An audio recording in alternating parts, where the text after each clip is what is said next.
Pues así entonces, hoy vamos a arrancar, bueno, ya que estamos con tiempo limitado, muy agradecido por todos ustedes que están ahí participando, espero que vayan conectándose más. Vamos ya a empezar con el estudio de Bikurim. Vamos a la escritura. Para empezar vamos a ver, para recordar, Éxodo capítulo 12. Éxodo capítulo 12, que era el tema que estábamos compartiendo. En el versículo 1 decía, habló el Eterno a Moisés y a Aarón en la tierra de Egipto diciendo, este mes os será principio de los meses, para vosotros será este el primero de los meses del año. Pero eso es muy importante porque en ese mes también ellos iban a empezar a conmemorar y a recordar varias festividades. Y ya vimos todo esto cuando estuvimos estudiando el tema de Pesaj. Vamos a avanzar hasta el versículo 14. Y este día será en memoria y lo celebraréis como fiesta solemne para el Eterno durante vuestras generaciones. Por estatuto perpetuo lo celebraréis. 7 días comeréis panes sin levadura. El primer día haréis que no haya levadura en vuestras casas, porque cualquiera que comiere leudado desde el primer día hasta el séptimo día será cortado de Israel. El primer día habrá santa convocación, asimismo el séptimo día tendréis una santa convocación, ninguna obra se hará en ellos, excepto solamente que reparéis lo que cada cual haya de comer. Esto fue lo que empezamos compartiendo, ¿no? Esto fue lo que empezamos hablando aquella vez. Ahora, vamos a ver el capítulo 23. El capítulo 23. Esta conmemoración de Bikurim es una fiesta, o es una conmemoración profética, una promesa. No la cumplieron ellos ese día. Eso es importante que podamos entender, precisamente para saber por qué alguno empieza antes, alguno empieza después. Eso es muy importante, eso es una clave. Levítico 23. Levítico 23 es el capítulo donde aparecen todos los textos de la fiesta. Por ejemplo, ahí yo tengo como título las fiestas solemnes o las fiestas sagradas, ¿no? Y sale la primera fiesta, que es la fiesta, la primera conmemoración, el primer momento que hay que recordar es el Shabbat. Lo primero que el Padre te pide que recuerdes es el Shabbat. 6 días trabajarás, más el séptimo día será reposo. Después aparece la fiesta solemne de los 15 días de los panes sin levadura. El versículo 6 dice, y a los 15 días de este mes es la fiesta solemne de los panes sin levadura al Eterno. 7 días comeréis panes sin levadura. El primer día tendréis santa convocación, ningún trabajo de siervo haréis. Bueno, importante entender, la fiesta de los panes sin levadura tiene una fecha. ¿Cuál es la fecha? El 15, a los 15 días del primer mes. La conmemoración de Pesaj es el 14 al atardecer, cuando está terminando el 14 y comenzando el 15. Cuando comienza el 15 es la fiesta de los panes sin levadura. El primer día tendréis santa convocación, versículo 7, ningún trabajo de siervo haréis. Y ofreceréis al Eterno 7 días ofrenda encendida. El séptimo día será santa convocación, ningún trabajo de siervo haréis. O sea, el primer día, el 15, que nosotros nos reunimos ya con Pesaj, eso ya incluido Pesaj y panes sin levadura está incluido. Y el séptimo día, que será este martes. Entonces nosotros vamos a hacer una conmemoración con los hermanos de J. Augusto Saldívar. Entonces están invitados los que quieran participar, quieran ir a J. Augusto Saldívar. Cualquier cosa me piden la ubicación. Ese es cierre, o sea que nosotros entonces a partir del miércoles dejamos de comer todo lo de leudado y vamos a comer otra vez leudado el martes a la tardecita. Ese cierre ya se puede comer toda la levadura que queramos. Ahora, miren acá, hasta acá entonces estamos bien. Versículo 10 dice, habla a los hijos de Israel y diles, cuando hayáis entrado en la tierra que yo os doy y seguéis su mies, traeréis al sacerdote una gavilla por primicia de los primeros frutos de vuestra siega. Ahora, este versículo 10 está hablando ya de un acontecimiento que se va a hacer cuando ellos posean la tierra. Y no solamente cuando posean, cuando la siembren y cuando cosechen. O sea que este pedido o este mandamiento es un mandamiento a futuro. A futuro. Todavía ellos no lo van a ejecutar. Todavía no lo van a hacer. Y esto es muy importante, ¿no? Entender. ¿Y qué es lo que van a hacer? Cuando empiecen a cosechar,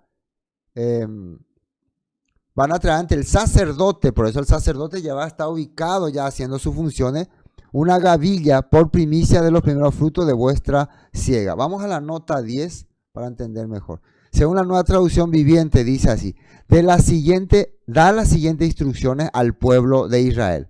Cuando entres en la tierra que te doy y recojas la primera cosecha, lleva al sacerdote el primer manojo de tu primera cosecha de grano. Manojo. Vos tenés tu cosecha y cuando empezás a ver que ya están madurando, vos vas a agarrar un manojo. ¿Saben lo que es un manojo, no? Caleb me va a mostrar una foto donde yo puse manojo. ¿No? Manojo. Todo lo que puedas agarrar en tu mano. Ahí está. Esa foto cuando salga, van a ver ellos. Ahí está.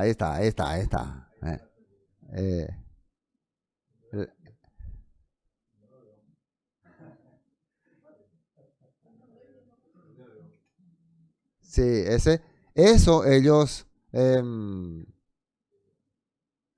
ahí está. Eso, ahí, a ver, no alcanza. Bueno, ahí esa muchacha es Ruth. Justamente la historia de Ruth aparece cuando ellos empiezan al comienzo de la siega de la cebada y empiezan llevando, pero en el caso de Ruth lleva los manojos que caen de los que están cosechando, porque ella era de las pobres, ¿no? Entonces, el agricultor va y corta y agarra en su mano esos manojos, lo ata y te pone ahí. Agarra otra vez, pone en su mano un manojo, lo ata y lo pone así y va llevando. Y algunos que caen por ahí, eso después lo recogen los personajes pobres como Ruth. Ese manojo, ese primer manojo que vos recojas de tu cosecha de cebada, lo vas a traer, lo vas a presentar ante el sacerdote en el templo. O sea que este mandamiento lo cumplieron, ¿cuánto?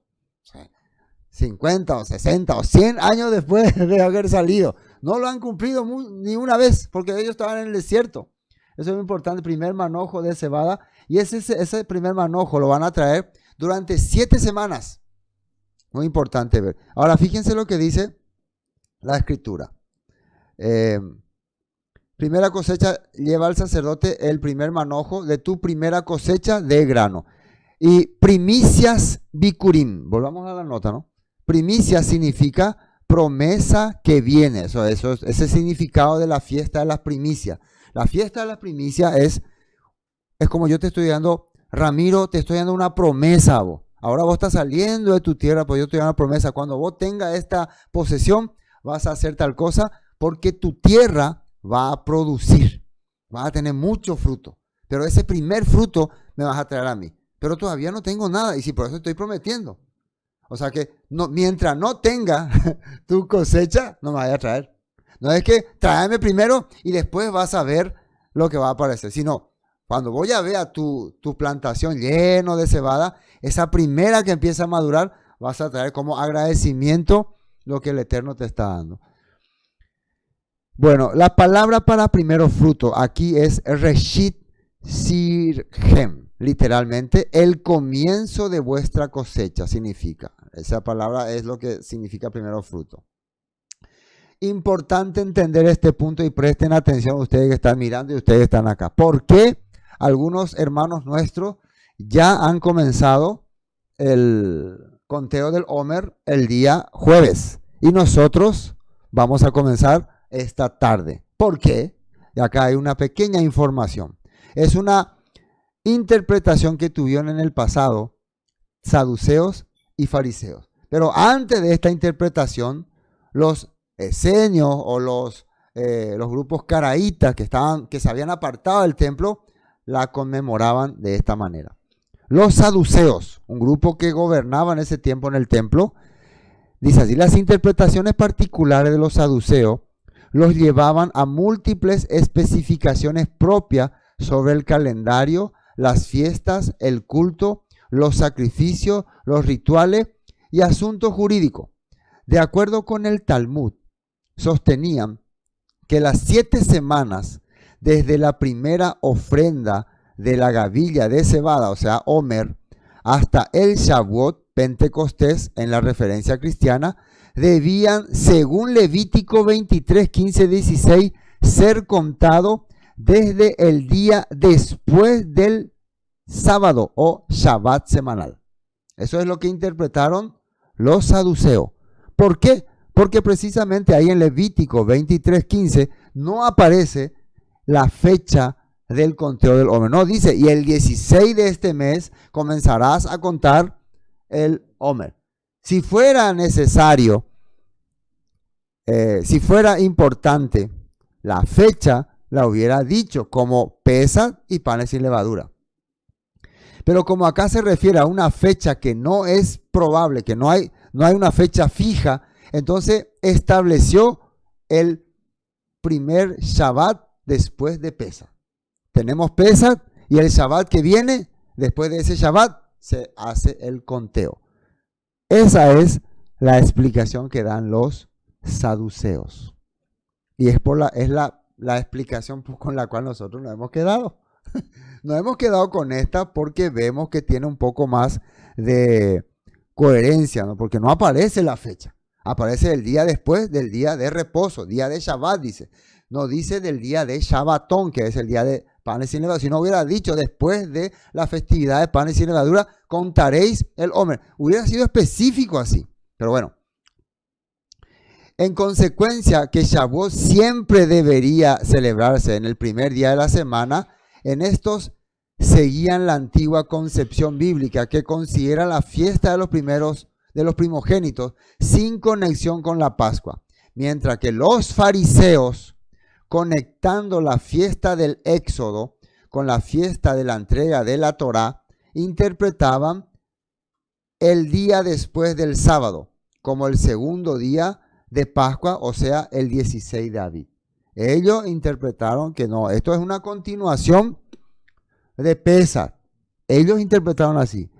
Pesaj empezó el 14, panes sin levadura el 15, por lo tanto el conteo del Omer Bikurim tiene que ser el 16. Interpretación, simplemente interpretación. A diferencia de los saduceos o sadoquitas, los fariseos lograron que sus interpretaciones aceptadas por la mayoría de los judíos. Por ello, tras la caída del templo, los fariseos tomaron el control del judaísmo oficial y transformaron el culto. El más alto representante del judaísmo era el sumo sacerdote, cargo que debido a la destrucción del templo se volvió necesario. Así el culto pasó a la sinagoga, en hebreo Beis Neset, casa de reunión. O sea, anteriormente los saduceos gobernaban desde el templo y implantaban las leyes que tenían que regir al pueblo. Pero una vez caído el templo, los saduceos perdieron su poder y las decisiones religiosas pasaron a los fariseos, que eran los que gobernaban o manejaban la sinagoga. Entonces, a partir de ahora se va a establecer como nosotros creemos. Va a ser el 16 de Abib, el conteo, el día de Bikurim y conteo del Omer. Y por eso hasta ahora muchos en la casa de Judá siguen esa regla. De los antiguos fariseos surgió la línea rabínica ortodoxa de los doctores de la ley, que fue la que recopiló los distintos Talmud. Por eso, una explicación que estamos encontrando acá en este punto. Entonces, una vez más, nosotros nos adecuamos a lo que vemos que se acerca más a la verdad. No es que sea la verdad. Puede ser que no, ustedes están... No, nosotros no decimos que no, eso que están haciendo, como dicen los fariseos, son errados, ¿no? El 16 de Abib es errado, no. Pero cuando vos lees la escritura y cuando vos lees la Torah, ¿qué es lo que te causa más certeza? Precisamente lo que dice en la escritura. Y por eso nosotros hacemos de esa manera. Amén. Bueno, estamos en Levítico 23, versículo 10 leímos, ¿no? 11 dice, y el sacerdote mecerá la gavilla delante del Eterno para que seáis aceptos. Acá está. El día siguiente del día de Shabbat.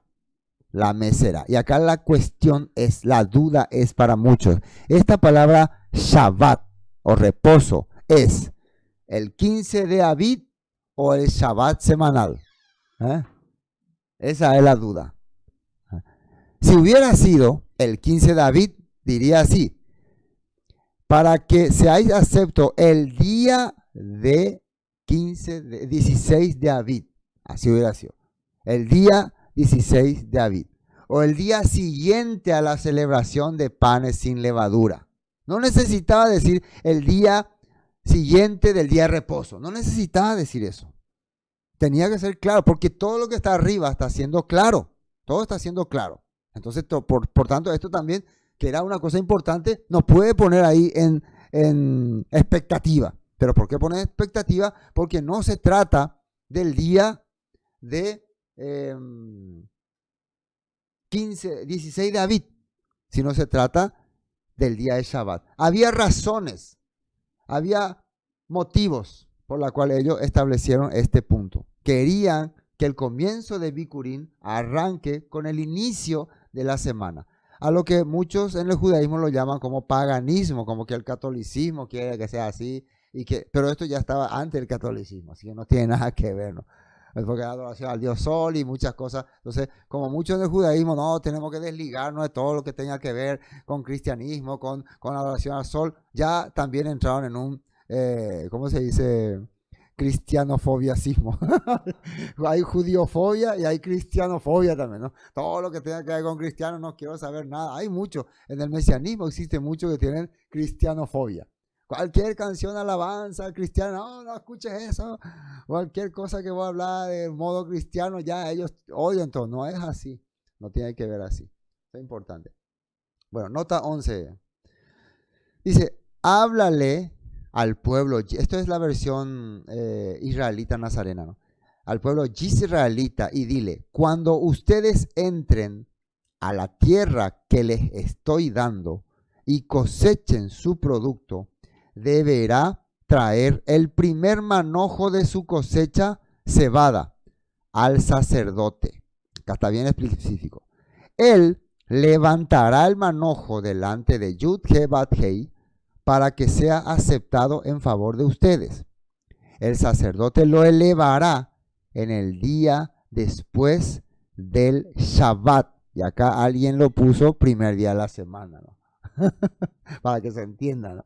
El día después del Shabbat. Shabbatón era la palabra que se usaba para festividad especial. Pero esa palabra no aparece acá. Aparece Shabbat. Bueno, más clarito no podía ser.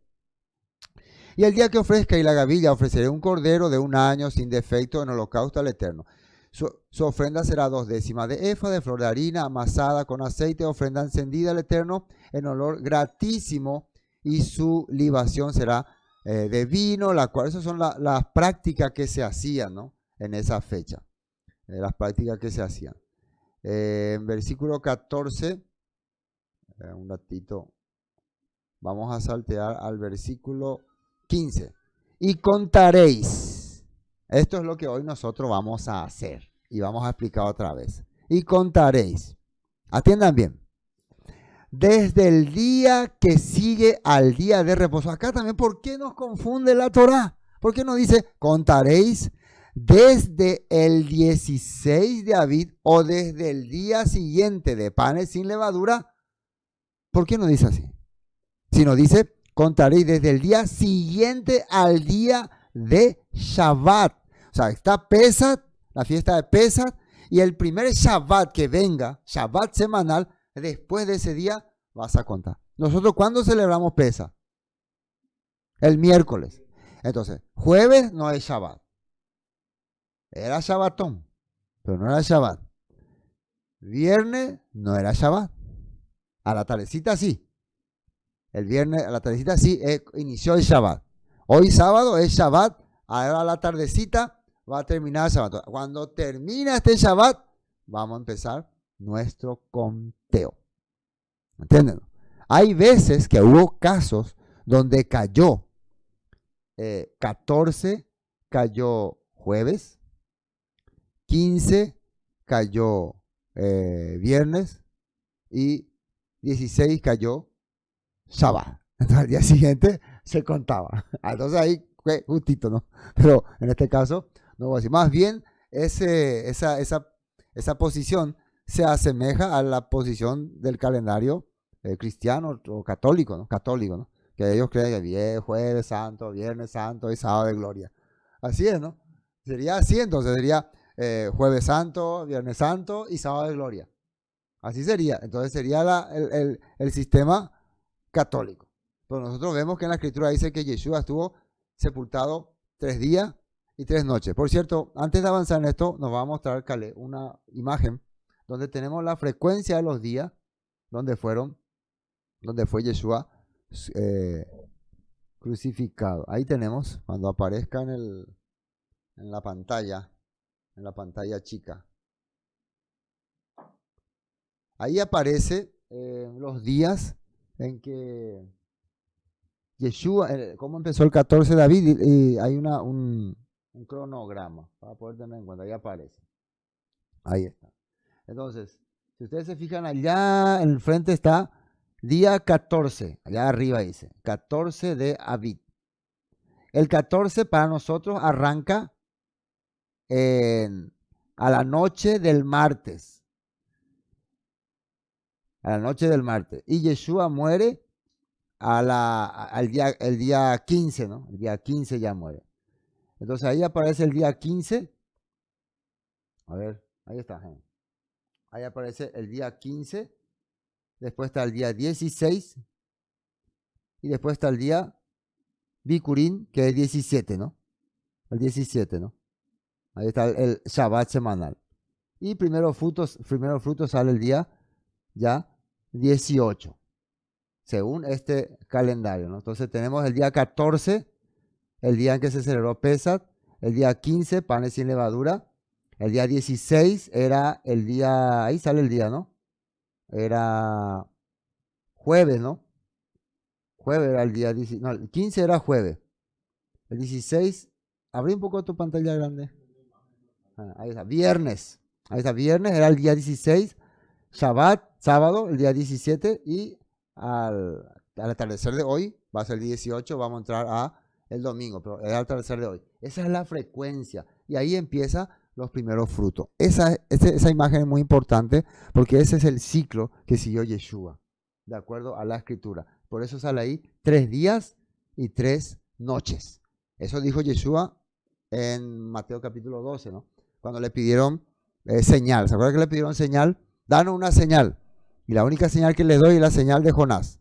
La señal que, así como Jonás estuvo en el vientre del pez 3 días y 3 noches, el Hijo del Hombre estará en el vientre, en la tierra 3 días y 3 noches. ¿Amén? Bueno, continuemos. Creo que entendimos bien esa parte, ¿no? Y bueno, hasta el día siguiente del 7º día de reposo contaréis 50 días, entonces ofreceréis el nuevo grano al Eterno. Vamos a la nota 16.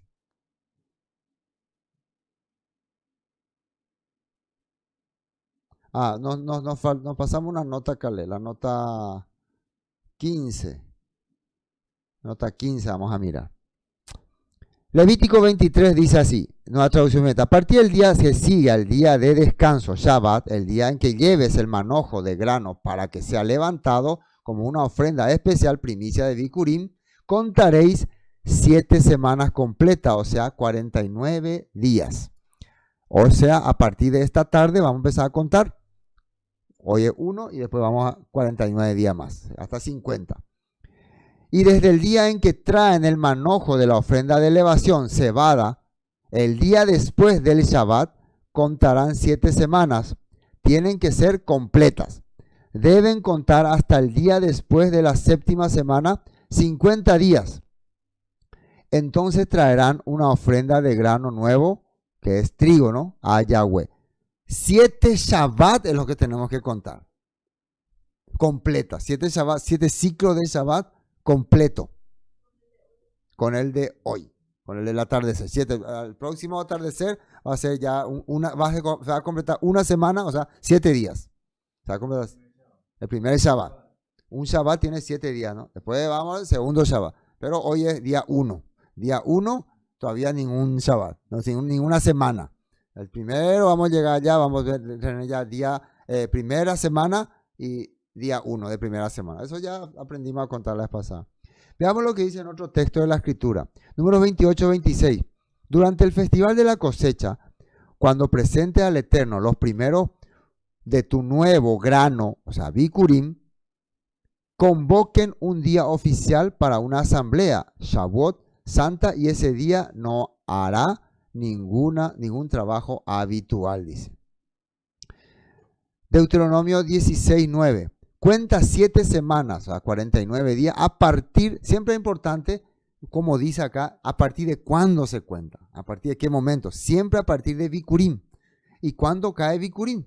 Al día siguiente, después del Shabbat, después de Pesach. Vino Pesach, vino el Shabbat, después de ese Shabbat se empieza a contar. Cuenta 7 semanas, 49 días, a partir del momento en que empiezas a contar el grano al inicio de la cosecha. Otra vez, Bikurim. A partir de ahí hay que contar. Luego celebra el festival de la cosecha, Shavuot, en honor al Eterno, tu Elohim. Ahora, Yeshua en Bikurim. Para tener en cuenta que este Bikurim que tiene que ver con Yeshua, yo no tengo nada que ver con la historia, Torah, eso no me importa, yo soy servidor de Yeshua, hoy yo celebro la resurrección de mi maestro y me están trayendo aquí trigo y cebada, ¿de qué están hablando ustedes? Están corrompiendo herejes. Pero vamos a ver que tiene mucha relación. Mateo 1:23, ¿qué decía ahí? He aquí una virgen concebirá y dará a luz un hijo y llamará su nombre Emanuel, que se convirtió en Elohim con nosotros. Y despertando José del sueño, hizo como el ángel del Señor le había mandado y recibió a su mujer, pero no la conoció hasta que dio a luz a su, y acá esta palabra primogénito es primer fruto, significa primer fruto, y lo puso por nombre Yeshua. Entonces, vemos que este primer capítulo de Mateo le está presentando a Yeshua como primer fruto. Apocalipsis 1:5, ¿qué dice ahí? Y de Yeshua HaMashiach, él es el testigo fiel de estas cosas, el primero en resucitar de los muertos y el gobernante de todos los reyes del mundo. Toda la gloria sea al que nos ama y nos ha libertado de nuestros pecados al derramar su sangre por nosotros. ¿Qué es lo que me interesa de este versículo? Que dice que Yeshua es primicia de resurrección, primer fruto de los que van a resucitar para el eterno. Romanos 8:29. Porque a los que antes conocieron, también los predestinó para que eventualmente los hechos se conformaran a la imagen de su Hijo, para que él, Yeshua, sea el primogénito entre muchos hermanos. Todo eso que antes el Todopoderoso conoció, que hicieron obra redentora, que vivieron para el Eterno, recibieron una promesa del Padre que ellos iban a ser parte de una gran cosecha. Pero esa gran cosecha comenzaría con Yeshua. Mientras no comenzaba, todos esos que tuvieron la fe no tenían todavía esperanza. Solamente estaban en promesa, en promesa, en promesa. Es como cuando los israelitas recibieron esta promesa y después de 100 años habrán visto su cultivo. Mira, ahora esta palabra que estaba en la Torá escrita, ahora se está manifestando. Estamos viendo ya nuestros campos verdes de cebada. Y dentro de poco, en 50 días, veremos amarillo de trigo. Dos alimentos que representan la pobreza y la riqueza. Primero entramos con pobreza a la tierra prometida y después nos coronamos con riqueza, con comida de rico. 1 Corintios 15:20. Lo cierto es que el Mesías sí resucitó de los muertos. Este es un debate porque los de Corintios tenían una duda de si hay resurrección o no. Ellos creían que no, en la Biblia la vida es solamente creer en Dios, creer en Jesús, en Yeshua, y después se acabó todo. Así ellos creían.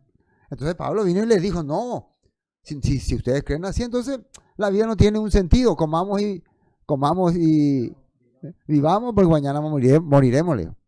Entonces le dice, lo cierto es que Cristo, si resucitó de los muertos, Él es el primer fruto de una gran cosecha, dice. El primero de todos los que murieron. Y acá habla cosecha, fruto. ¿En dónde entonces nos estaría llevando esto? ¿Qué es lo que nos quería mostrar el apóstol Pablo cuando hablaba de cosecha, de fruto, de gran cosecha? De Bicurín, de las promesas que hay en Bicurín. ¿O no? 1 Corintios 15, 23. Pero esta resurrección tiene un orden. Mashiach fue resucitado como el primero de la cosecha. El primero de la cosecha. Luego todos los que pertenecen a Mashiach serán resucitados cuando Él regrese. ¿Cómo se trabajaba en la antigüedad? Hay una foto, Calé, donde yo hice, donde mostraba cómo trabajaban preparando la cosecha. A ver si Calé encuentra. ¿Cómo trabajaban? Es interesante, ¿no? Cuando recogían los manojos. Ahí está. Ahí ustedes, bueno, todavía no apareció acá en la pantalla. Va a aparecer enseguida. Pueden ver los trabajadores, los obreros, los que estaban recogiendo los frutos. Ahí está. Técnica, como dice Emilio Vázquez, técnicas, control de controles. Calé, David, manejando. Bueno, vemos ahí, están cosechando, están recogiendo la cebada y se ve ahí un campo así, ¿no? Grande, ahí se ve un campo, ¿no? Esa era una promesa. Estos manojos que estamos recogiendo, antes de que ellos empiecen a trabajar así, venía el dueño del campo, y agarraba un manojo. Ahí ven ustedes uno con su cuchillo ahí, cortando. Ya le puede acercar que a ese que está ahí con su cuchillo, así alzando su brazo. Ahí está, ese. Eh, ahí está. Y agarra así como prepara el manojo y ¡fum! Corta ahí, ¿no? Ese manojo, él venía y le presentaba al sacerdote. ¿Para qué? Eso significaba una bendición que el Padre te estaba haciendo, que vos a partir de ahora vas a ver cómo tu campo produce, cómo tu campo se llena. Pero si no aparece ese primer manojo, entonces como que era un simbolismo, claro, de esto, pero una manera que vos agradecía al Padre de por haberte dado la oportunidad de ver producción, de la bendición. Entonces, pero era importante para el agricultor ese primer manojo presentar ante el creador, ante el sacerdote.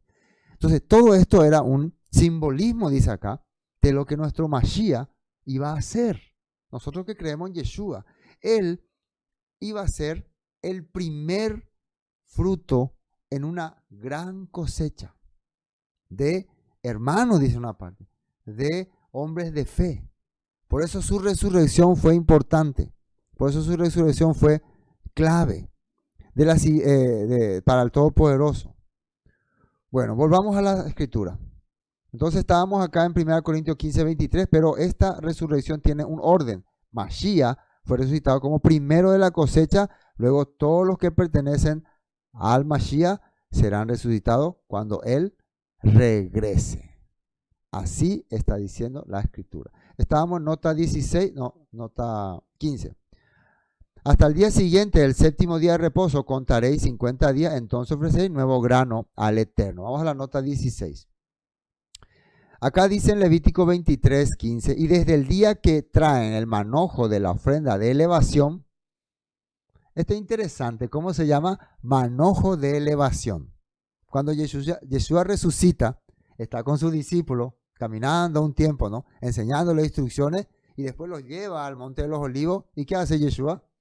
Se eleva, como ese manojo que el sacerdote, no puedo alzar mucho mi brazo, estoy todavía se agarraba así, y, allá está, pero tampoco vamos a hacer, no sé si está ahí el manojo, voy a hacer una actuación, ¿se puede eso? Ese no, ese pasaje, ese es un manojo, este está todo ya, no, este es un manojo, no sé si ven acá, es un manojo chuchi, ¿no? Entonces vos le traías al sacerdote, ¿no? A ver, hermano Ramiro va a ser, ¿qué está trayendo de? No sé si ahí está entrenando el hermano Ramiro. Entonces el hermano Ramiro está viniendo de Santa Cruz y está trayendo su manojo para que haya mucha cosecha allá en Santa Cruz. Amén. Entonces me trae, entonces yo como sacerdote lo elevo así, ¿no?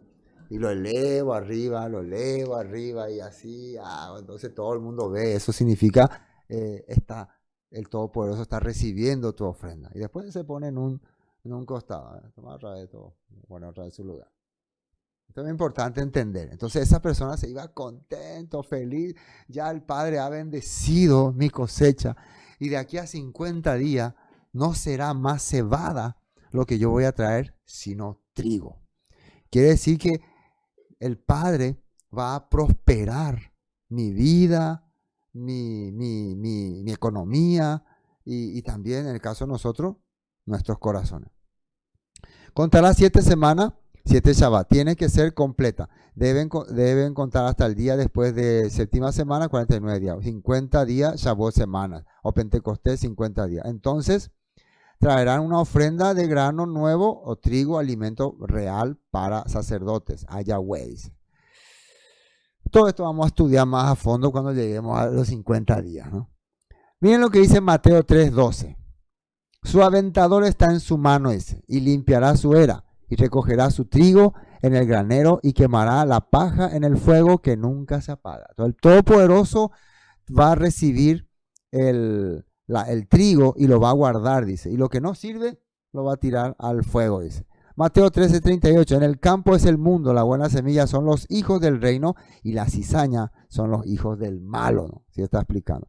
Eso era para poder entender este punto. Hermano, hoy yo te quería compartir así brevemente, rápidamente, estos textos para que podamos comprender por qué nosotros estamos conmemorando hoy, dentro de algunas horas, ¿no?, la celebración de Bikurín o primicia. Esta es la verdadera conmemoración de primicias, no la que hacen muchas iglesias el 1 de enero.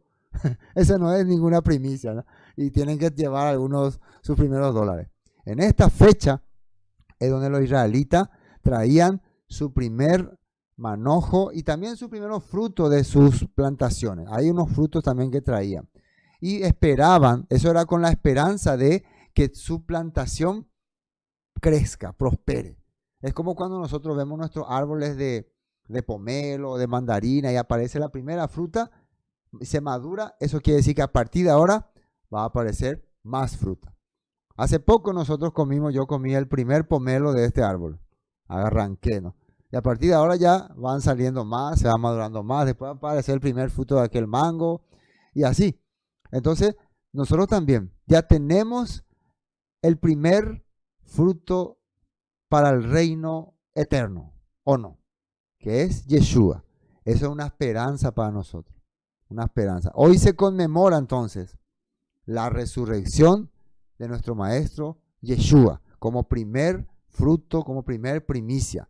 Igual que en la tradición cristiano-católica, hoy están recordando el sábado de gloria. Es una coincidencia, ¿no?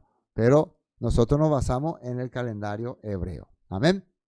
Entonces, hoy hasta aquí vamos a compartir. Muchas gracias por habernos acompañado. Sigan en sintonía. Nosotros nos vamos a encontrar el siguiente Shabbat, ya continuando con Isaías capítulo 56, el trito Isaías. Vamos a avanzar allá por el año 400 antes del Mesías y vamos a hablar de qué es lo que entendieron ellos en esa época. Hoy hasta aquí vamos a compartir.